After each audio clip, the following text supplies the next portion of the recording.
Masters complete করে বয়স তখন 22-এর ঘর পেরিয়েছে। আমাকে দেখতে এলেন মধ্যবয়স্কা এক ভদ্রমহিলা, নাম ইলা চৌধুরী। পাত্র ওনারই ছেলে, ব্যাংকে চাকরি করে। প্রথমেই জিজ্ঞাসা করে বললেন, কি করো তুমি? আমি কিছু বলার আগেই আমার বাবা বললেন, এই তো এমএ পাস করেছে। আমাদের ফ্যামিলির মেয়েরা চাকরি বাকরি করুক এটা ঠিক পছন্দ নয়। চাকরি করতে যাওয়া মানেই সেই বিয়ের বয়স পেরিয়ে যাওয়া, তখন আবার সমস্যা। আপনাদের মতন ভালো ফ্যামিলি পেয়ে গেলে আর কি চাই বলুন তো?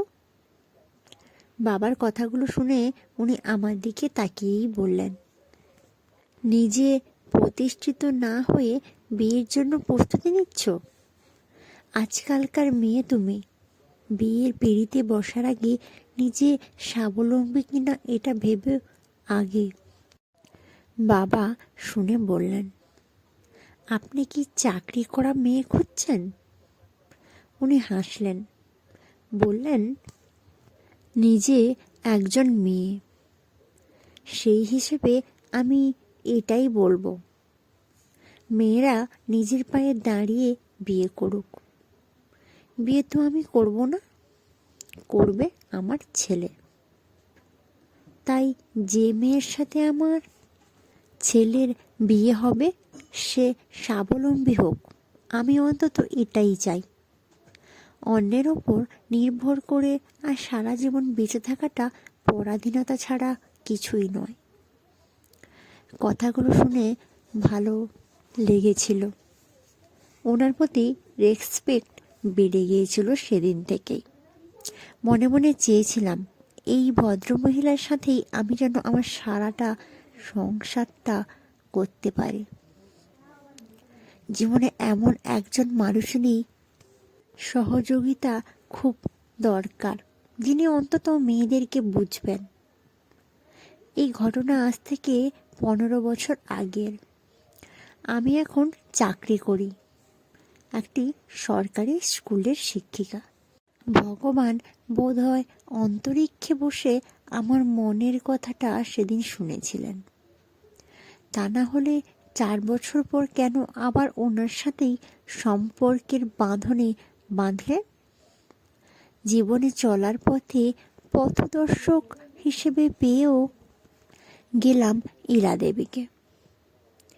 ইলা দেবীর সাথে আমার সম্পর্কটা মা মেয়ের। 10 বছরের বেশি হয়ে গেল আছি একসাথে। কখনো মনে হয়নি মানুষটা পর।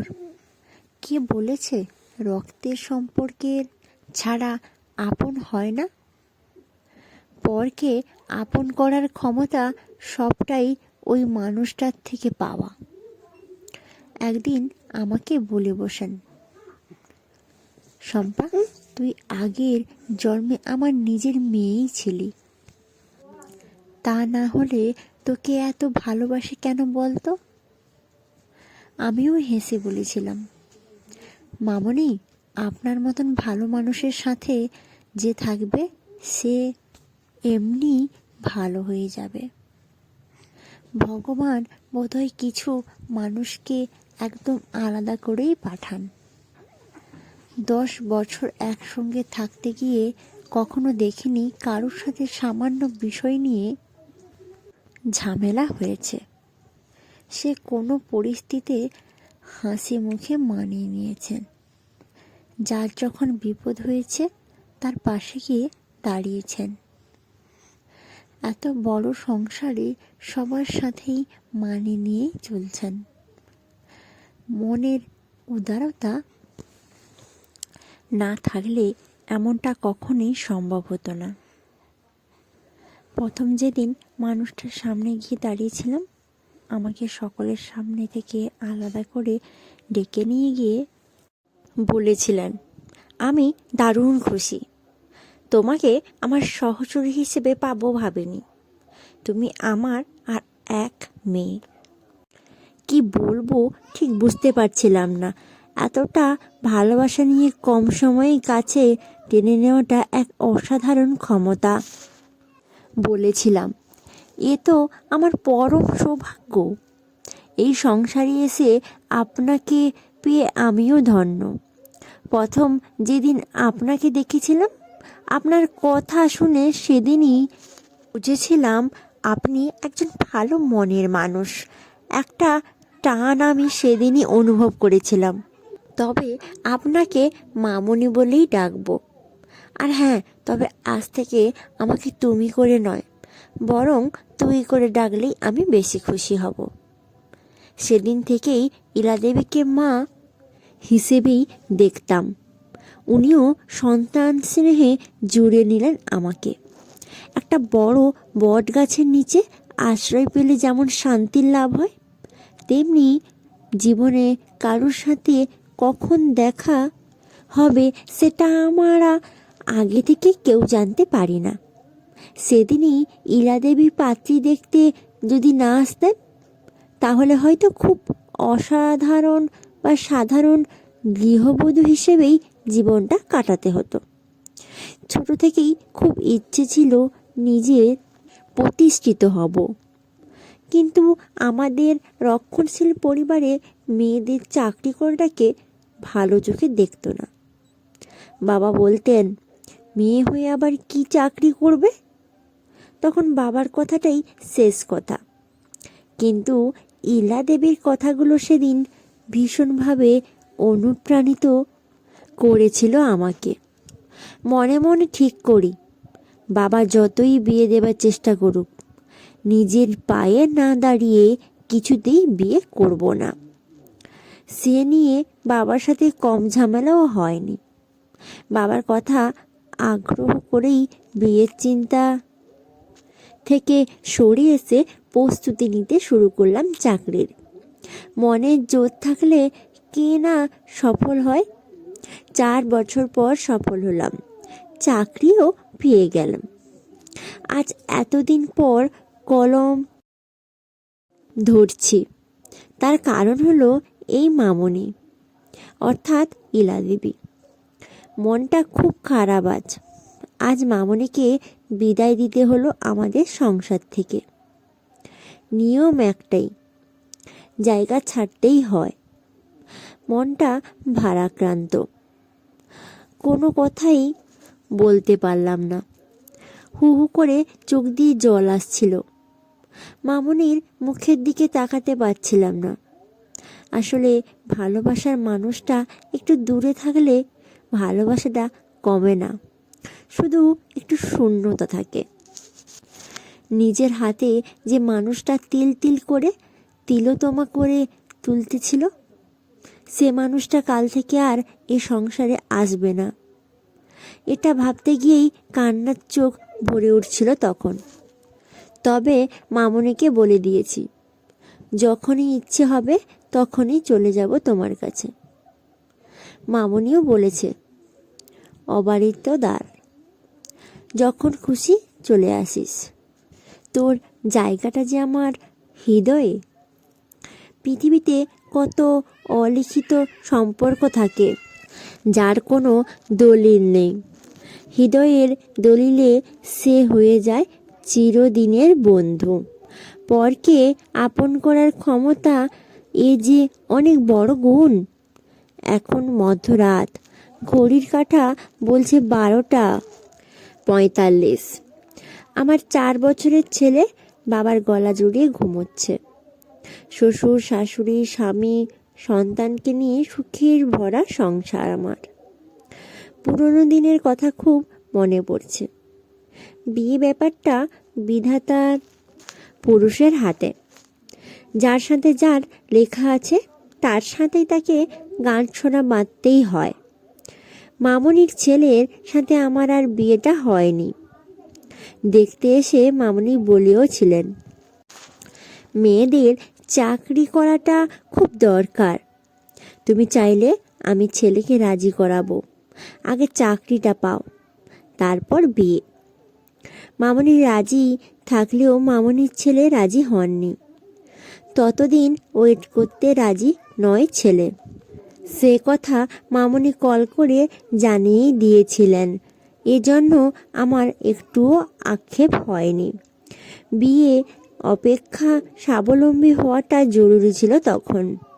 আমার বাবা বলেছিলেন, এমন ছেলেকে কেউ হাতছাড়া করে? হাতের লক্ষ্যে তুই নিজেই পা দিয়ে ঠেললি। তবে মা আমাকে সাপোর্ট করছিল। মা বলেছিল, ও নিজেই লক্ষ্মী হয়ে উঠবে একদিন, দেখবে ভালো ছেলে ঠিক পেয়ে যাবে। সত্যিই তাই, সুমন্তর মতো ছেলে হয় না। হয়তো সরকারি চাকরি নয়, বেসরকারি, তবে ভালো কোম্পানি। আমাকে ভালোবাসে খুব। যার সাথে সারা জীবন থাকবো, তার থেকে ভালোবাসাটুকু পেলে আর কিছু দরকার পড়ে না। সুমন্তকে বিয়ে করে এ জীবনে বাকি সবটুকু পেয়ে সত্যিই ভরে গেছি। তবে মামনির সাথে পুনরায় যোগাযোগটা একেবারেই কাকতালীয়। চাকরি পাওয়ার পর প্রথম যেদিন স্কুলে জয়েন করতে গেলাম, গিয়ে তো আমি অবাক। প্রধান শিক্ষিকা হিসেবে যিনি চেয়ারে বসে আছেন, তিনি আর কেউ নন, তিনি ইলা চৌধুরী। কর্মক্ষেত্রের সংসারের তিনিই প্রধান। শুধু অবাক হইনি, আমি আনন্দে আত্মহারা। ভাবিনি মানুষটাকে জীবনে আবার ফিরে পাব। ঈশ্বর হয়তো এটাই চেয়েছিলেন। আমরা যারা চাকরি করি, কর্মক্ষেত্রটাই আমাদের একটা সংসার। এই সংসারে এসেই পেয়েছি মামনিকে। জীবনে চলার পথে অনেক কিছু শিখেছি মামনির থেকে, জেনেছিও অনেক কথা। অবসর সময় বসে শুনছি মামনির জীবনের গল্প। একটা কথা প্রায়ই বলতে শুনেছি মামনিকে, তুমি ছেলেই হও বা মেয়ে, নিজের যদি রোজগার না থাকে, সমাজ হোক বা সংসার, যতই ঢেলে বেড়ে দাও নিজেকে, তুমি সবসময়ই মূল্যহীন। হাতে টাকা না থাকলে তোমার কোনো দাম নেই, সে তুমি যত বিশ্বসুন্দরী বা সুন্দর হও না কেন। আসলে মামনিরও অল্প বয়সে বিয়ে হয়েছিল।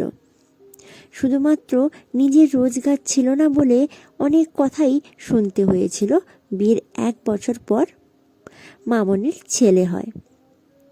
শাশুড়ি বলতেন, রোজগার তো করো না, ঘরে বসে বসে খাও আর ঘুমাও, তুমি বুঝবে কি করে টাকার মূল্য? তারপর জেদ চাপে পড়াশোনা শুরু করলেন। অনেক বাধা, অনেক প্রতিকূলতা কাটিয়ে অবশেষে সফল।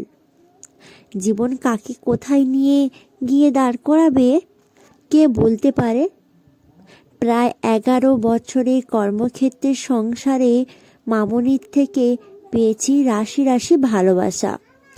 এই একটি মাত্র মানুষের জন্য জীবনটা নতুন প্রবাহে বইয়ে দিয়ে যেতে পেরেছি। আমি কৃতজ্ঞ মামনির কাছে। জীবনে এমন একটা 4 দিনের সাথী থাকলে জীবন মধুময় হয়ে উঠবেই। 1000টা সুগন্ধি রজনীগন্ধা দিয়ে গাঁথা মালার মামনি আমার কাছে একটি লাল গোলাপ। একটাই প্রার্থনা, খুব খুব ভালো থাকুক মামনি। কলমে সুরজিৎ ঘোষ, গল্প সাথী। যদি আপনাদের আমার পাঠ করা গল্পটি ভালো লেগে থাকে, অবশ্য লাইক, শেয়ার অ্যান্ড কমেন্ট করবেন। ধন্যবাদ।